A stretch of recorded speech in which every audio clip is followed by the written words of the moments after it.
सातारा शहर में जगह जगह फैला कचरा अब बड़ी समस्या बनता जा रहा है। इस मुद्दे को लेकर श्रीमंत छत्रपति वेदिका राजे भोसले ने नगर पालिका के अधिकारियों की क्लास ले ली और कचरा फौरन हटाने के सख्त निर्देश दिए। उन्होंने कहा कि सड़क पर कचरा फैलाने वालों पर कड़ी कार्रवाई होनी चाहिए ताकि शहर स्वच्छ और सुंदर बन सके। सातारा शहर में जगह जगह फैले कचरे से नागरिकों को काफ़ी परेशानी हो रही है। लगातार मिल रही शिकायतों के बाद वेदिका राजे भोसले खुद मैदान में उतरी और शहर का जायजा लिया। उन्होंने नगर पालिका के स्वास्थ्य विभाग को फटकार लगाते हुए तुरंत कचरा हटाने और आगे से सड़क पर कचरा फेंकने वालों पर सख्त कार्रवाई करने के निर्देश दिए। उन्होंने कहा कि स्वच्छता सिर्फ प्रशासन की जिम्मेदारी नहीं बल्कि नागरिकों को भी इस अभियान में सहयोग देना चाहिए। सातारा को स्वच्छ और सुंदर बनाने के लिए लोगों को आगे आना होगा। अगर हर नागरिक सफाई का ध्यान रखे तो शहर ज़्यादा स्वच्छ और स्वास्थ्यवर्धक बन सकता है। आज पाहणी करते असं नाही आहे। हे चार महिन्यापूर्वी मला इथल्या महिलांनी सांगितलं होतं की वर जी सोसायटी आहे हरिजन गिरिजन सोसायटी त्यांचं जे सांडपाणी आहे ते ओढ्यानी खाली येतं आणि त्याच्यात म्हणजे लोकांच्या घरात ते घुसतं।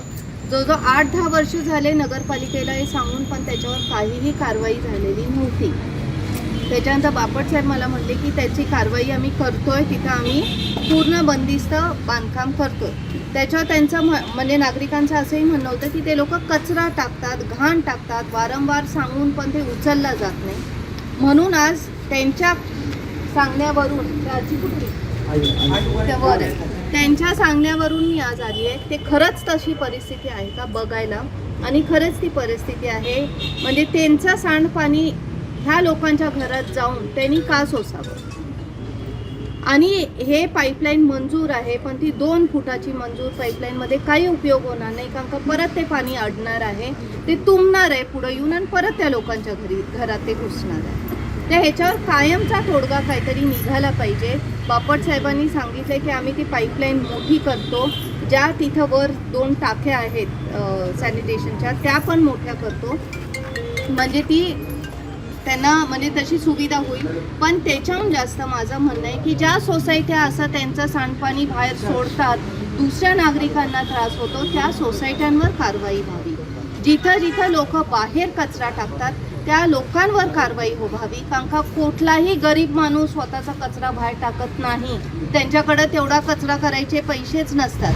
ह्याचे जर तुम्ही कचरा बघितला तर ह्याच्यात प्रामुख्यानं भारी दारूच्या बाटल्या असतात, तिथे तर गाद्या पडल्यात, डायपर्स पडलेले आहेत, अशा गोष्टी हे गरीब टाकत नाही। हे सुशिक्षित माणूस स्वतःचं म्हणजे काम हलकं करायला म्हणून वाटेल तिथं टाकतात। ही गोष्ट थांबली नाही तर तुमचं शहर कसं सुंदर होणार आहे। तर प्रत्येक नागरिकाला जर वाटलं की हे माझं शहर आहे, मला साफ ठेवलं पाहिजे, माझी जबाबदारी आहे, मी घंटागाडीतच टाकणार किंवा मी त्या कचऱ्याचं स्वतः निर्मूलन करणार तर जास्त बरं।